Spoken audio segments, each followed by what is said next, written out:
sahabat, bertemu lagi di channel Perjalanan Karina. Saat ini saya akan berbincang-bincang tentang Papua dengan seorang perempuan tangguh dari Papua. Rini Modo. Ya. Bener kan? Iya, bener, okay. Mbak. Ya, Rin, terima kasih sudah datang ya. Saya senang sekali Mbak. dan saya salut sebenarnya karena sebagai generasi muda yang begitu memiliki kepedulian dengan Papua. Rini sendiri memang asli Papua ya? Iya, aku dari Sentani. Ya. Oh, dari Jayapura. Jayapura. Jayapura, Sentani. Betul, nah, besar, ya. Kan Rini sendiri kuliah di Uncen ya? Iya, Sempat di Uncen iya. S1. S1 saya bahasa Inggris pendidikan, bahasa Inggris. Oh, pendidikan bahasa Inggris di Uncen. Terus S2 di UI. S2, iya, di dan S3-nya di California. Iya. Ya. Cali girl.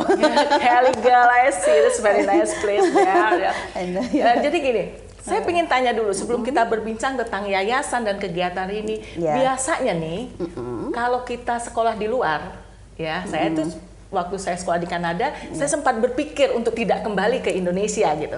Nah, pernah nggak terbersit seperti itu? Iya, pernah sih. Karena melihat lingkungan apalagi di California sangat nyaman ya, very friendly, kotanya juga pantai-pantai, sungai-sungainya luar biasa indah gitu. Kualitasnya hidup sempat ya. Tidak ingin kembali? Sempat sih waktu itu karena saya kerja juga di kampus di research. Iya, jadi saya pengen sih sebenarnya ngajar di kampus karena ya apa ya, bagus sih kalau kita punya kita expand di sana kan bisa buka peluang juga buat ya, teman-teman di Papua atau Indonesia lah. Ya, jadi paling nggak ada perwakilan Papua untuk di sana yang notabene pasti langsung ke ujung dari semua sistem yang ada di dunia yaitu United States of America. Well, Rin, terus kenapa tiba-tiba balik? Iya, panggilan hati, calling. Jadi kan saya teacher juga kan. Bener. Jadi kembali ke Indonesia. Iya. Setelah menyelesaikan S3 di sana, Rini kembali ke Indonesia. Pengennya langsung Papua, Mbak. Oh, langsung ke Papua, tapi terdampar di Jakarta. Di Jakarta. Sekarang Rini bekerja di KSP. Iya, kantor staf presiden. KSP itu kantor staf presiden ya. Wah, itu langsung saya berhadapan dengan staf Pak Jokowi ya. Dan gitu, Mbak. Ya, saya tahu, abdi dalam. Saya tahu kan Pak Jokowi kan sangat begitu memberi peluang kepada milenial ya di KSP itu banyak katanya yang milenial lulusan fresh graduate, tapi fresh graduate-nya dari doktor ya, dari level S3 gitu. Jadi S2 S3 yang ikut memikirkan bangsa ini itu luar biasa ya, itu sesuatu banget gitu ya, karena kan tidak semua orang memiliki kesempatan seperti itu, dan kita salut dengan Bapak Presiden kita memberi peluang kepada anak-anak muda kan. Nah, terus apa yang sekarang, karena Rini sudah ada di Jakarta nih, nah hatinya kan ada di Papua. Apa yang Rini buat untuk Papua? Saya gini, Mbak, calling saya seperti tadi ya, sebagai anak Papua, sebagai anak Indonesia, juga punya pengalaman kuliah di luar. Iya, sangat naif ya kalau kita nggak share apa yang kita punya, walaupun memang nggak banyak seperti ya Mbak sendiri expert juga, tapi anyway kayak apa ya, saya senang kalau even di Jakarta sekalipun bisa bantu teman-teman lewat jaringan di Jakarta. Artinya ya kalau kita hanya lingkup lokal, itu kita memang think global ya boleh ya. Iya betul, tapi kan act-nya harus locally. Yes, that's true, that's why harus gitu. Begitu. Jadi saya di Jakarta untuk think-nya global di linknya, tapi memang apa yang aktivitinya itu sama teman-teman muda ya, dari semua ya kita ada rencananya 7 titik di wilayah Papua kan. Jadi memang pure untuk tanah Papua. Benar. Aku juga kan saya di representatif. So think globally but act locally ya. Yes, definitely. Saya juga punya hati untuk Papua, luar biasa. Nah, Yayasan Papua Muda Inspiratif. Yayasan Papua Muda Inspiratif. Yes. Apa yang dikerjakan di yayasan itu?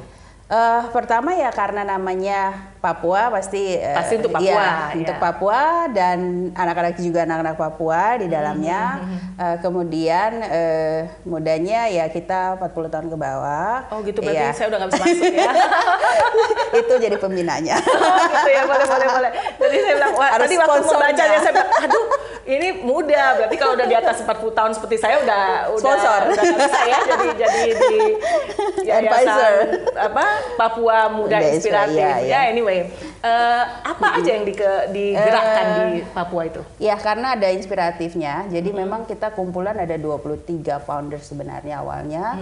Kita memang dikumpulkan sama Pak Presiden Jokowi waktu 11 September 2019.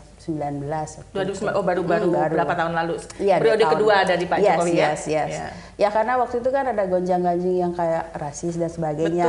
Betul. Terus anak-anak muda kan yang berbicara banyak, terutama anak-anak muda Papua. Terus beliau ngundang, terus ini sebenarnya nih kalian maunya apa gitu. Ya pas itu kita dikumpulkan ada 23 orang. Kita ngomong, Pak, kita sebenarnya mau nih ekonomi diperbaiki. Nah, siapa yang kerjain? Ya kita, Pak, gitu kan. So, it means that 29 founders itu semua 23 founders itu semua dari Papua? Iya, jadi dari native Papua? Yes, dari background yang kayak tadi pilot, ada yang sekolah robotik, ya pokoknya ya kalau mau dibilang intelektual yang milenial kemarin itu dikumpulin gitu. Ya udah ada Billy Mambrasa terbentuklah Yayasan Papua Muda Inspiratif ini gitu. Nah sekarang kegiatan nyata dari yayasan itu sendiri apa? Oke, jadi kita tuh langsung bikin 2 entitas. Yang pertama perusahaan, karena kita bergerak soal ekonomi, berarti basisnya bisnis kan mesti ada juga. Misalnya terus di yayasan kan kita pembinaan capacity building untuk anak-anak muda, karena visi kita kan memang bersatu bersinergi berkarya bagi tanah Papua. Artinya untuk Indonesia juga kan. Kalau semua berhasil kan ya angka kemiskinan juga berkurang ya kan. Nah dari situ semangat kita adalah buat demo ekonomi. Yang pertama kan kita ekonomi kan bisa di segala bidang ya Mbak ya. Gitu. Jadi ya dari kumpulan kita kan juga ada yang backgroundnya peneliti, ada yang ya kayak tadi ada teknik, ada bisnis juga. Ya kita kumpul semua terus kita gimana nih di yayasan mau buat apa? Ya udah capacity building, kita bangun dulu kepercayaan diri anak-anak. Nah itu yang pertama karena anak Papua kan sering tidak percaya diri dengan apa yang dia punya. Itu yang memang sedikit memprihatinkan ya. Tapi memang tidak bisa disalahkan juga. Benar. Mungkin karena secara physically itu berbeda kali ya. Jadi kadang-kadang yang memprihatinkan kita yang bukan Papua itu melihat Papua itu jadi jauh. Tapi memang secara ekonomi juga jauh karena tiket ke Papua itu jauh lebih mahal daripada kita ke Hong Kong atau ke beberapa negara lain kan. Bener gitu. Sih, Mbak. Iya. Itu mungkin tuh jadi PR juga nanti ke depannya gitu. Nah, Nah, sekarang kan sudah lebih ke karena ini kan ekonomi ya, masalah ekonomi. Sudah sejauh mana perkembangan dari apa yang sudah dilakukan di tanah Papua itu sendiri? Sebenarnya untuk yayasan sendiri kita mulainya di September waktu saya kembali dari Amerika ya. Memang entitasnya udah ada, tapi waktu itu karena teman-teman percaya saya jadi ketuanya, saya mulai berbuat tuh di September tahun lalu ya waktu saya kembali. Jadi sekarang kita sudah ada punya data 500 UMKM yang asli Papua. Yes, for sure. Jadi teman-teman asli Papua kita kumpulin dari semua komunitas, terus kemudian kita sama-sama buat koordinasinya di beberapa daerah, kemudian kita fokus misalnya di pertanian, peternakan, kemudian perikanan, yaitu masukkan di peternakan kan, terus kemudian UMKM sama sosial budaya. Itu karena yang harus diperhatikan lebih itu sosial budayanya gitu. Karena kan jangan sampai terkikis dengan banyaknya pendatang yang ada di sana ya kan. Karena Mbak punya yayasan juga kan sangat memang kuat di dalam budayanya. Nah, itu yang budaya itu yang paling utama, jangan sampai dengan kemajuan teknologi budaya terkikis sehingga nanti generasi muda, generasi milenial Papua ini kehilangan jati diri gitu ya. Jadi kayak jangan sampai kita belajar bahasa Jawa ke Belanda gitu, atau nanti orang Papua mau belajar buat patung seperti suku Asmat tuh harus ke luar negeri kan seperti itu. Nah, itu memang. Nah, kendalanya apa? Kendalanya selama ini ya pas waktu kita mulai memang langsung setahun setelah itu kan pandemik ya Mbak ya. Jadi agak ngumpulin masih terganggu sekali ya. Ngumpulin teman-teman itu kan ya perlu effort ya. Selain itu ya walaupun di Papua sendiri kita tahu ya, zona hijau paling banyak sebenarnya. Cuman ya harus prosedur itu. Terus tapi kita pakai Zoom juga online. Ya kita bikin ya kayak bootcamp untuk mereka belajar buat startup yang baru, gimana apa yang masih pemula ataupun yang sudah di pengembangan usaha. Terus itu dilakukan pendampingan kepada mereka. Jadi waktu lalu tuh kita kerja sama UMKM yang di kementerian. Mereka juga setelah melakukan pembinaan membuat kayak business plan ya, yang kecil. Didampingi bagaimana mereka memulai segala sesuatunya sampai diurusin cara bagaimana bikin izin gitu ya. Situs siupnya tuh kan dibikinin, diajarin cara bikin NPWP kemana. Ya itu kan jadi mereka tahu langsung bisa. That's nice. Tapi gini Mbak, itu kan Papua. Ini Papua berarti keseluruhan ya, dari Papua dan Papua Barat ya? Iya, Papua Barat benar. Papua Barat. Jadi Papua tanah secara Papua, keseluruhan, tanah Papua ya, tanah Papua iya. Berarti nanti kalau Papua berkembang jadi Papua Selatan atau Papua Tengah itu tetap ini tanah Papua tetap gitu Papua ya. berinspirasi untuk tanah Papua. Benar. Ya. Jadi ini untuk bumi cendrawasih lah ya. Gitu. Nah, dengan adanya ini sejauh ini dampak yang dihasilkan sudah terlihat belum, Mbak?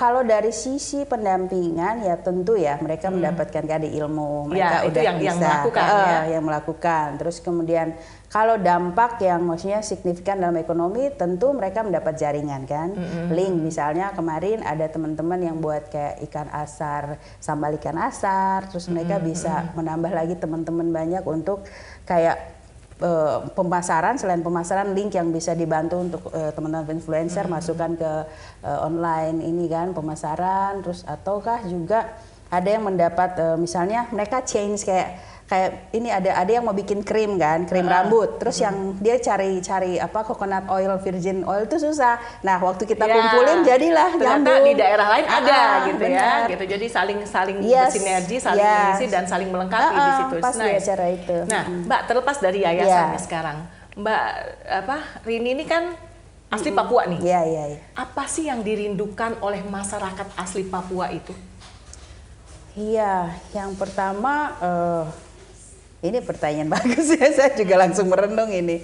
Tapi ya kalau saya menjawab itu secara pribadi, saya merindukan Papua yang pasti aman, damai, kemudian yang ekonominya ya pasti meningkat ya. Tidak termarginalkan seperti yang ada sekarang ini ya. Terus masyarakatnya juga mindsetnya itu juga harus lebih berubah dari sisi ekonomis, tapi juga tetap rootnya tuh kuat gitu. Itu aja karena sekarang kan kapitalis dan sebagainya itu udah masuk instan. Sebenarnya mereka bisa ngolah tanah tapi kok beli mie instan gitu. Padahal jadi yang kerjainnya teman-teman pendatang, jangan disalahin juga. Saya pernah bilang begini karena saya ada yayasan juga di Papua, saya bilang sama pengurus-pengurus saya, jangan sampai kalian itu, saya bilang orang dari luar Papua datang itu jual bakso untuk beli tanah.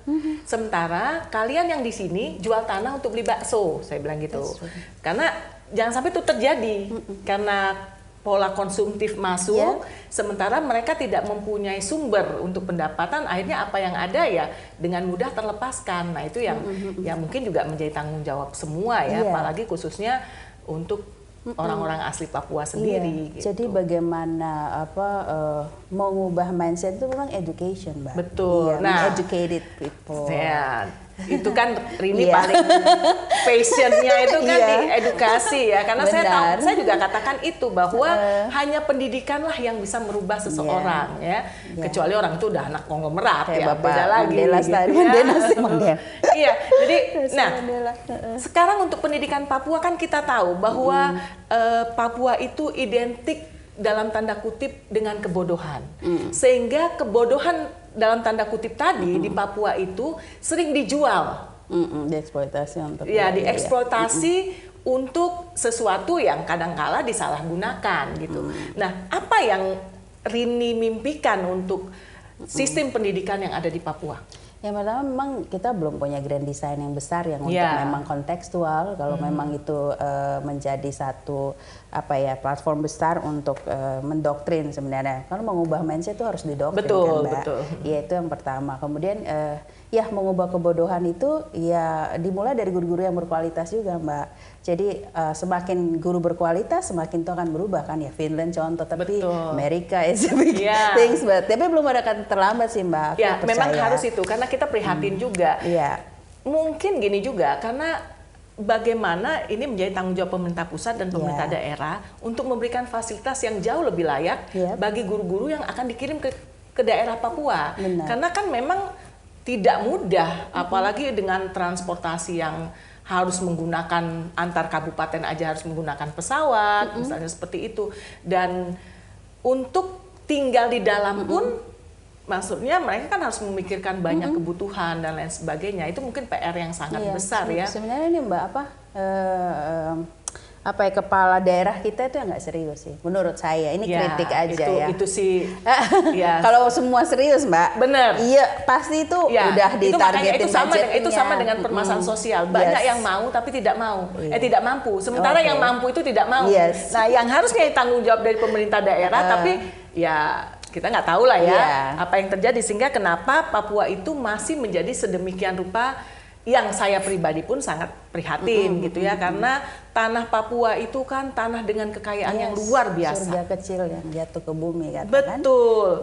Kita apa yang dicari ada di sana. Mau cari emas ada, mau cari minyak ada, mau cari alam yang indah luar biasa, apa aja langsung tumbuh gitu.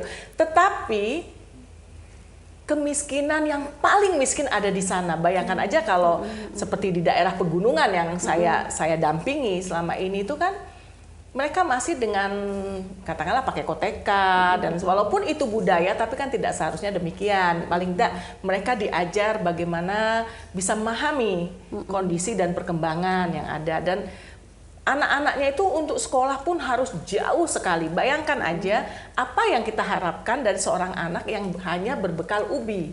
Kasbi ya kalau di sana namanya ya. Hanya berbekal ubi untuk pergi ke sekolah gitu. Nah, gizinya kan kita, tapi walaupun seperti demikian, saya juga salut dengan semangat anak-anak Papua dan saya setuju dengan pemerintah semakin lebih peduli dengan mengirimkan banyaknya anak-anak Papua ke luar negeri atau keluar dari Papua untuk belajar.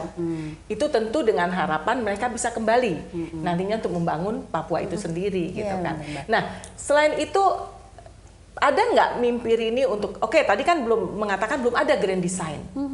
Kenapa tidak dimulai? Sedang dimulai.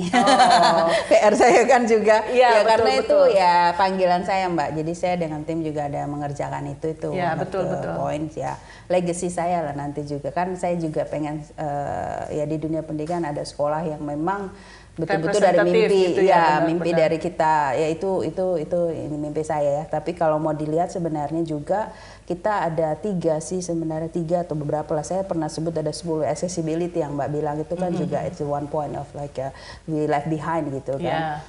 Terus kemudian sebenarnya how we educate juga government kan teman-teman aku tanya lu That's guru the most gitu. important thing. Yes. Kalau kan how guru to educate the government to understand what they have to do. Yes. That's why gitu. Apa saya guru kan teman-teman di lapangan tuh ngomong, lu sekolah tinggi-tinggi, kamu sekolah tinggi-tinggi tapi lu kenapa nggak balik ke Papua? Aku bilang loh, this is my work to homework gitu. Membangun link lebih dulu ya. Di Jakarta ini we have to educate them too. I mean like they know exactly seluruhnya, tapi kadang kan substansinya tuh nggak dapat gitu. Kayak di KSP juga saya sering dimintakan kayak gitu. Gimana pendalamannya? Ya karena contoh ya tadi Mbak sebut soal guru-guru, ya kita kirim guru iya. Tapi ketika yang bikin konflik contoh di Wamena kemarin, guru salah menyebutkan saja dan notabene dia pendatang habis. Langsung jadi masalah besar. Karena nggak dilengkapi sama etnografi Papua. Contoh. Saya nih pernah di kampus diajarin itu. Memang itu one of the program mata kuliah yang harus sebenarnya. Tapi itu nggak semua kampus juga punya. Padahal jadi itu harus benar-benar diterapkan secara kontekstual ya. Yes. Jadi, ya sebenarnya bukan di Papua, di mana aja kita ke tempat itu kan kita have to adapt itu yang dikatakan gitu kan. Di mana tanah dipijak di situ langit dijunjung ya kan, harus seperti itu kemana-mana. Jangan kita datang terus kita dengan membawa dari asal kita yang orang lain mungkin tidak benar di situ gitu. Jadi ya tidak akan bisa Contoh saja buku tulis kita masih ngajarin kereta kan nggak make sense gitu di Papua. Karena nggak ada kereta di sana. Terus di ujian tuh tulis kereta atau bis listrik, we didn't have that. Come on gitu kan. Tapi somehow we have like anak-anak harus kerjain itu kan. Ya itulah ya lebih harus ya contoh kita karena kan mereka bilang mereka bayangkan ini sementara yang ada di depan mereka di depan mata mereka hal yang berbeda gitu. Dan pertanyaannya siapa yang memasukkan itu ke kurikulum nasional misalnya kan? Permasalahannya kan kurikulum itu di sini untuk edukasi itu kan itu yang sedikit memprihatinkan juga, ganti menteri, ganti metode, ganti buku dan penyeragaman.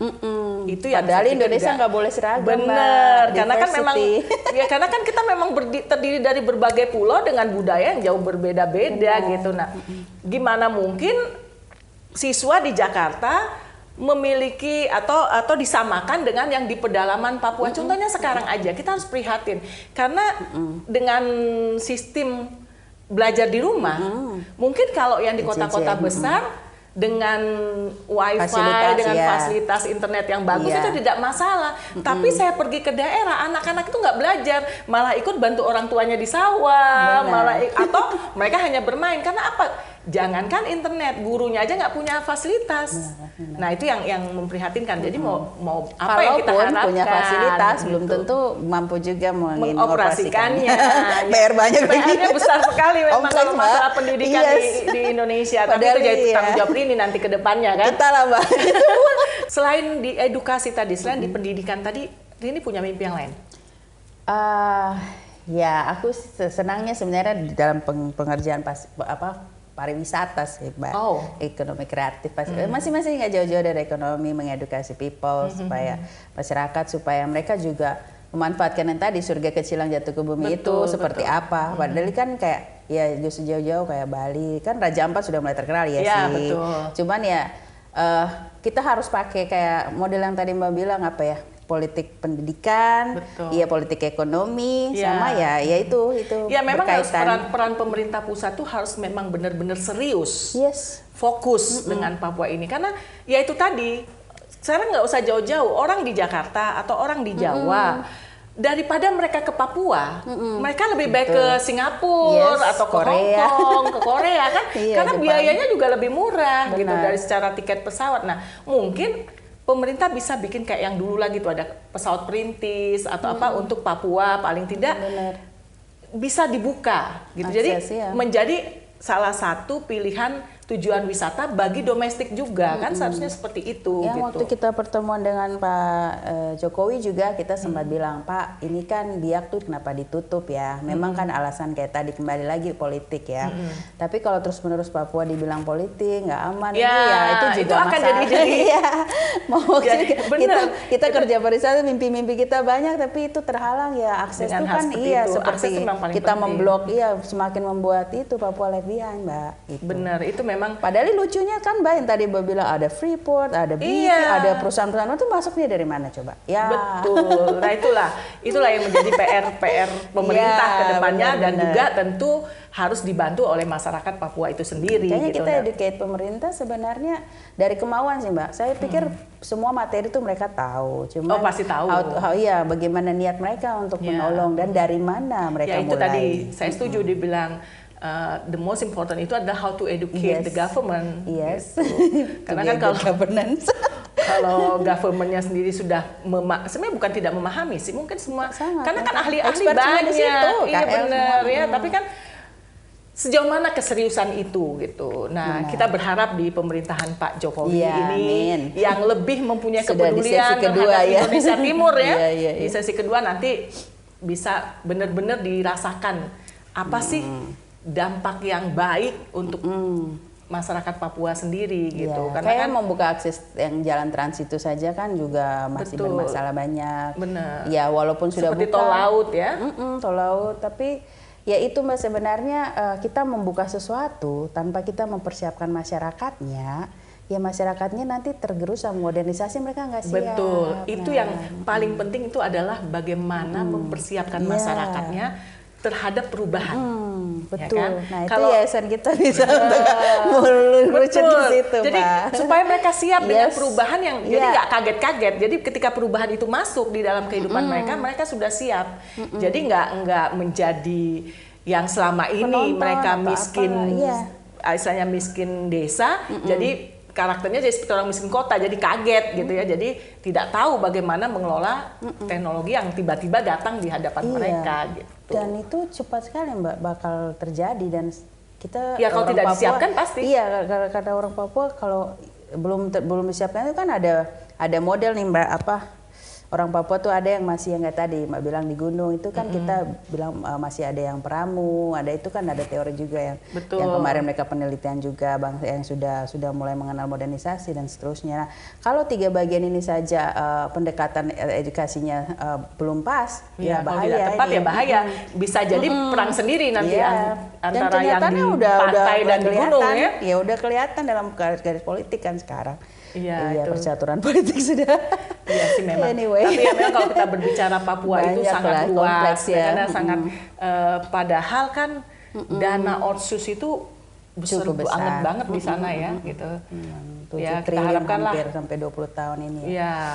Berapa tahun ke depan itu memang bisa dirasakan. Mungkin ini menjadi tanggung jawab generasi nyari ini yang sudah banyak kan yang lulusan dari luar negeri seperti ini sendiri kan meraih gelar doktor dari Amerika itu jadi modal untuk Papua sebenarnya nantinya kan ke depannya itu apalagi kepedulian terhadap edukasi, karena yang paling penting itu ada itu edukasi tadi supaya masyarakat itu juga mendapatkan privilege yang baik terhadap fasilitas pendidikan itu gitu. Iya sih.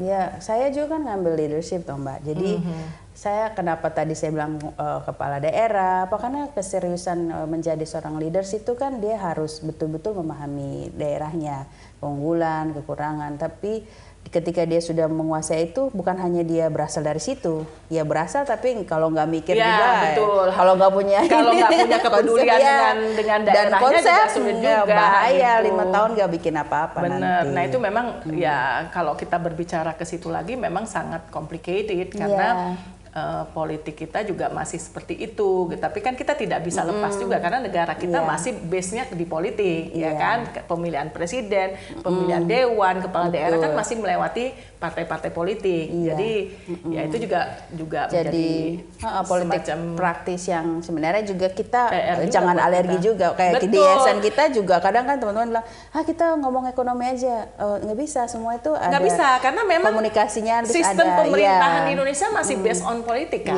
jadi semuanya masih lewat partai politik, jadi mau nggak mau gitu. Nah, tinggal bagaimana memberikan edukasi kepada generasi muda inilah yang sekarang yang harus bisa mengambil alih ya, grab the opportunity for the bright future katanya gitu kan. Nah, jadi itulah saya juga sangat ini ya, sangat tertarik dengan bagaimana generasi milenial ini begitu luar biasanya mengetahui atau menguasai teknologi itu. Tapi kan yang punya hati ini yang kita harus tarik lagi supaya mereka punya kepedulian ke daerah asalnya, khususnya Papua ya. Betul, iya. Gitu.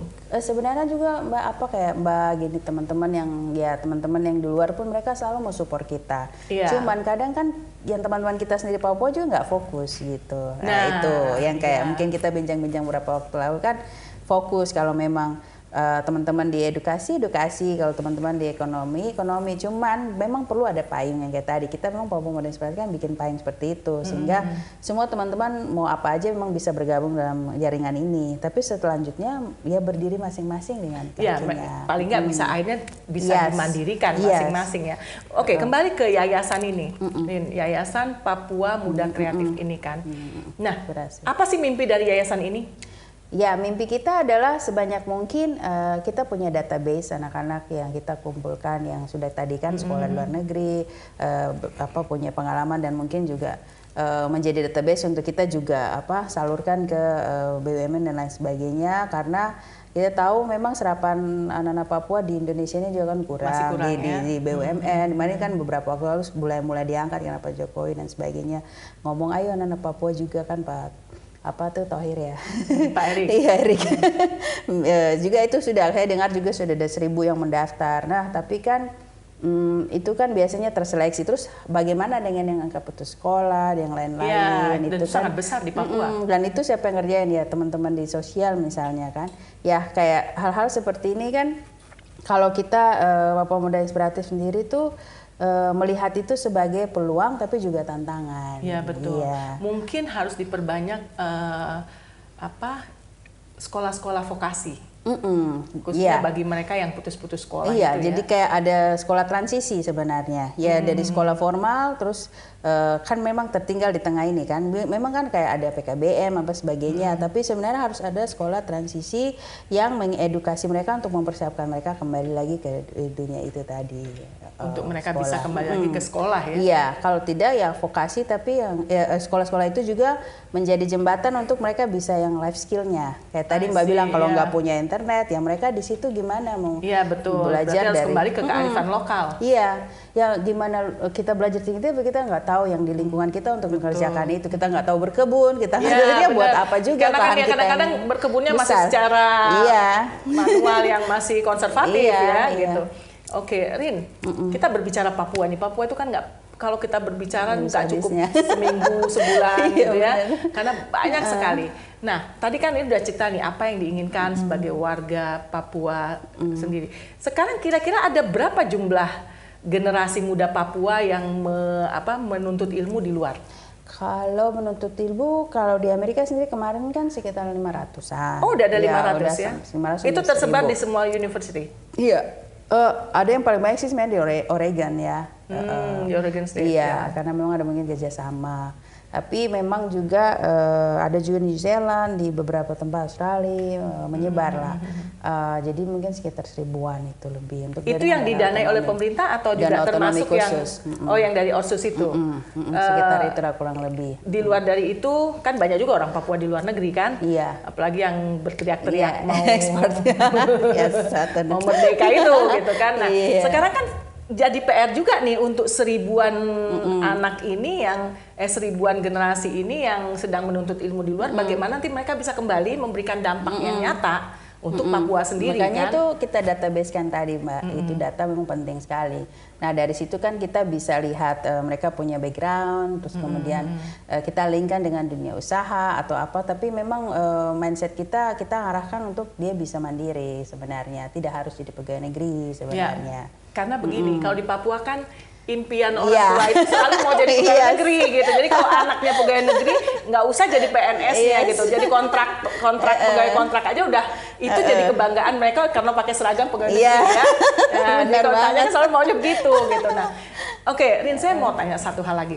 Kan tadi Rini bilang bagaimana mengedukasi pemerintah dan masyarakat di sana. Nah, kalau dalam jangka pendek ini apa program ini? Jangka pendek kita mengedukasi dari sisi pemberdayaan ekonomi ya pastinya.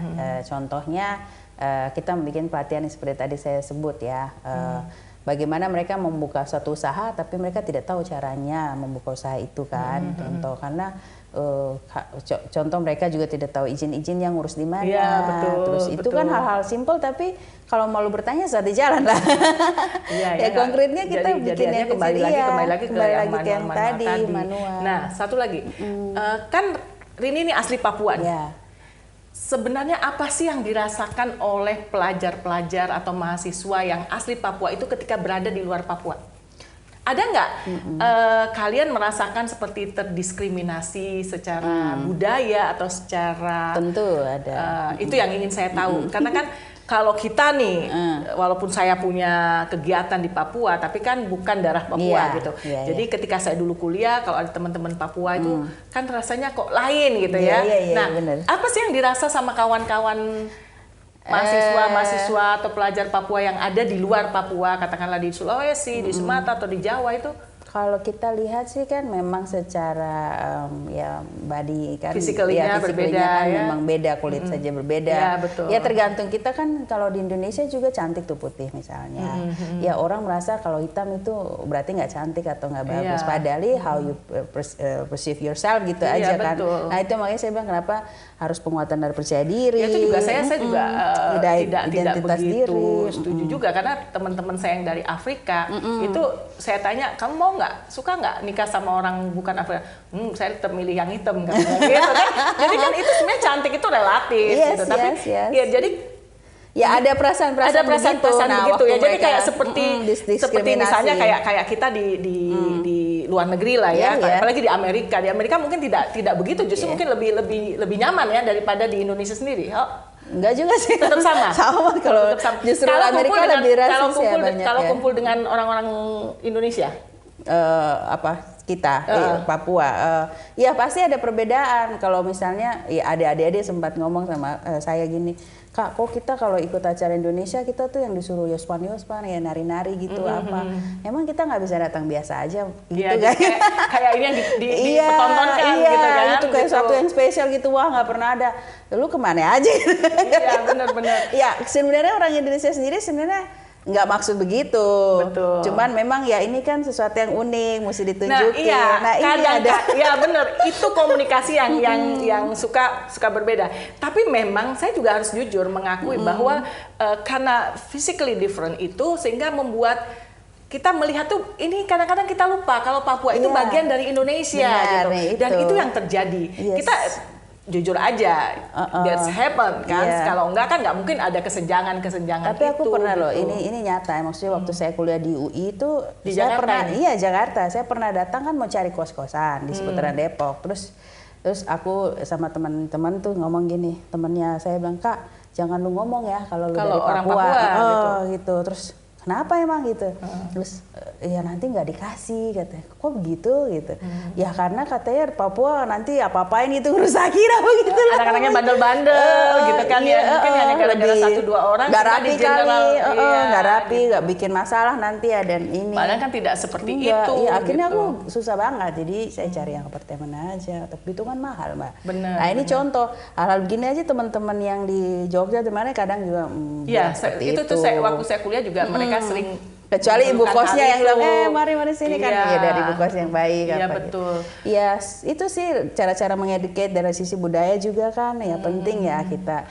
Iya kalau saya sih melihat karena di anak-anak saya di panti asuhan saya yang di Jawa itu juga ada beberapa anak-anak Papua. Tapi saya lihat mereka enjoy aja, tidak seperti yang bayangan orang kalau anak Papua itu pasti bandel, pasti susah diatur, pasti keras kepala gitu kan. Karena kan belum kenal tak kenal kata sayang itu aja. Betul, kata sayang padahal sebenarnya setelah dikenal sayang banget ya.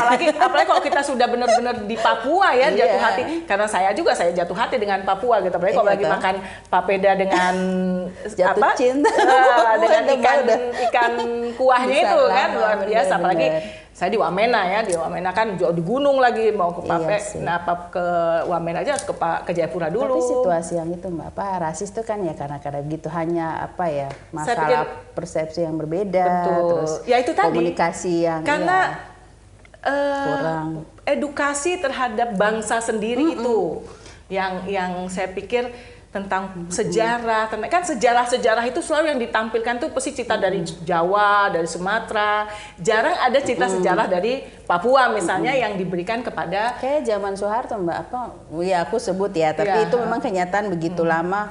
Kita di Papua kan diajarkan bahasa Indonesia dan orang Papua paling pintar bahasa Indonesia kan dibanding yang lain. Papua itu bahasa Indonesianya, dia Indonesia Timur itu bahasa Indonesia yang baik dan benar malah. Iya benar, malah kalau kita udah kampung-kampung di Jawa nggak bisa. Udah benar bahasa Indonesianya itu lebih benar-benar yang baik dan benar ya. Berarti mau ambil ini kah? Itu kan bahasa yang seperti bagaimana ejaan yang disempurnakan itu ya. Iya, artinya pengaruh seperti itu masuk ke dalam budaya kita, ada hal yang positif ya. Berarti kan welcome sebenarnya. Nah, kayak tadi Mbak bilang juga pakai baju itu karena perspektif. Kita melihat orang yang pakai baju itu berarti miskin. Padahal memang cara that's why. Betul. That's how they live gitu kan. Gitu. Ya cuma memang mereka paling tidak kan karena saya kan dari segi kesehatan mungkin dari segi ini. Nah, kan gereja masuk apa semua juga mengeducate itu. Tapi memang saya setuju. Jadi jangan sampai teknologi itu menggerus budaya yang ada. Betul. Gitu karena nanti generasi penerusnya kehilangan bukan budaya aja, ya budaya part of the identity kan. Jadi root itu. Jadi ya kadang kan anak yang lain contoh ya generasi sekarang lain langsung sudah ada HP yang canggih-canggih itu kan. Ya udah bisa foto, bisa apa segala macam. Nah ya kayak begitu juga kan masyarakat kita mungkin di foto terus ya ada lagi something kayak tadi salah persepsi lagi. Iya, karena gini, ketika kita katakanlah foto dengan pakai koteka itu di ban sama FB. Iya kan? Dianggap pornografi gitu kan. Iya. Saya juga berapa kali padahal kan bukan. Padahal bukan, itu kan budaya mereka, the way they live. Ya. Jadi itu ya banyaklah PR kita, dan senang sekali ini bisa sebagai anak muda Papua punya idealisme yang sangat tinggi, dan itu yang kita inginkan, supaya bagaimana idealisme dari generasi-generasi milenial ini tidak terkikis juga dengan teknologi yang ada gitu ya, sehingga mereka juga punya kepedulian betul-betul peduli dengan menjaga roti itu memang susah ya. Betul, tapi memang kerja keras, Mbak.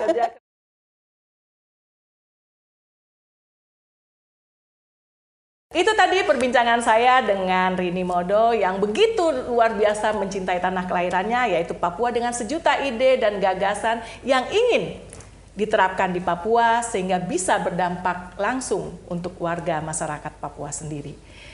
Papua adalah bagian dari kita. Papua adalah Indonesia.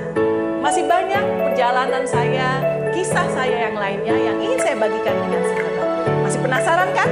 Ikuti terus perjalanan Karina tiap hari Jumat jam 8 malam. Don't forget to like, comment,